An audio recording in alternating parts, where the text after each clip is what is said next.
Salut! Si t'es ici, c'est parce que t'es nul pour faire ton linéaire. Relativise, c'est rien. Je suis là pour t'apprendre la base des bases des bases. Donc tu sais quoi, on va commencer tout de suite là maintenant. Numéro 1, directement, super important d'ailleurs, c'est pour ça qu'on commence par lui, c'est la taille de ta page, de ta fenêtre. Je te le dis direct, il faut dessiner sur du 3000 par 3000, hein. Me pose pas la question, 3000 par 3000. Bon ok, j'abuse peut-être un petit peu, du 2000 par 2000 si tu veux. Non, pas du 2000 par 2000. Bon bref, tu fais ce que tu veux, mais il faut absolument que ce soit supérieur à 1000. Pourquoi 1000? Parce que 1000 c'est joli d'abord, et ensuite parce que ton dessin va être 1000 fois plus beau. Ouais non, il y a pas de blague là. Tu vois quand tu dessines sur du 500 par 500 là, et ben en gros ton dessin il va ressembler à ça, un vieux truc moche pixelisé, alors qu'il pourrait ressembler à ça. Si tu vois pas de différence, je t'étouffe dans ton sommeil. La règle numéro 2, je la vois venir, elle est là. On en parle enfin. Numéro 2, tu feras un calque spécial layer. C'est ton meilleur ami. Et tu sais quoi, rien que pour le plaisir, je vais te rajouter un deuxième meilleur ami qui s'appelle ton brush. Voilà, grâce à moi, t'as deux meilleurs amis. Tu n'es plus seul, t'es pas forcé d'utiliser le brush. Tu peux même prendre pen ou ink pen même, mais suis mes conseils, prends-le quand même. Modifie sa densité à 98 et très important, le min size 0%. T'as absolument aucune excuse si tu le mets pas à 0% pour faire tes line art. Ou alors c'est que t'es vraiment un pro, mais vu que t'es ici, ça m'étonnerait. Petit 4, ton stabilisé en haut là, tu le mets entre 5 et 15. Ça te fait une bonne petite fourchette. Ça dépend à quel point t'as envie d'être un assisté. 5, on arrive à la règle que j'ai inventée. Une règle tout à fait propre à moi, je mets jamais mes traits en noir, mais plutôt en grisâtre, parce que ça fait plus doux. Règle numéro 6, j'arrête pas de vous la répéter, mais faites des traits continus au lieu de faire plein de petits traits saccadés, moches, dégueux. Tout vient du poignet, Michel. Ah bah il faut t'entraîner, hein. Ça vient pas tout seul, justement. Illustration avec un dessin pour le numéro 7. Voici un dessin non linéarisé. Voici un dessin linéarisé. Je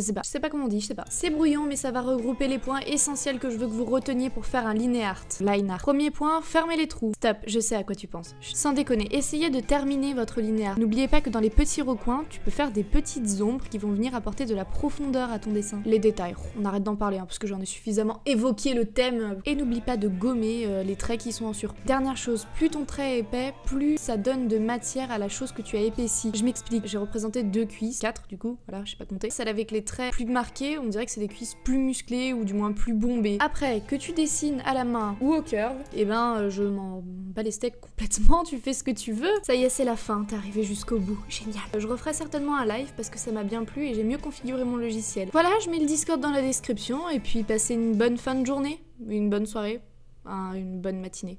Je sais pas, j'en sais rien. Ciao!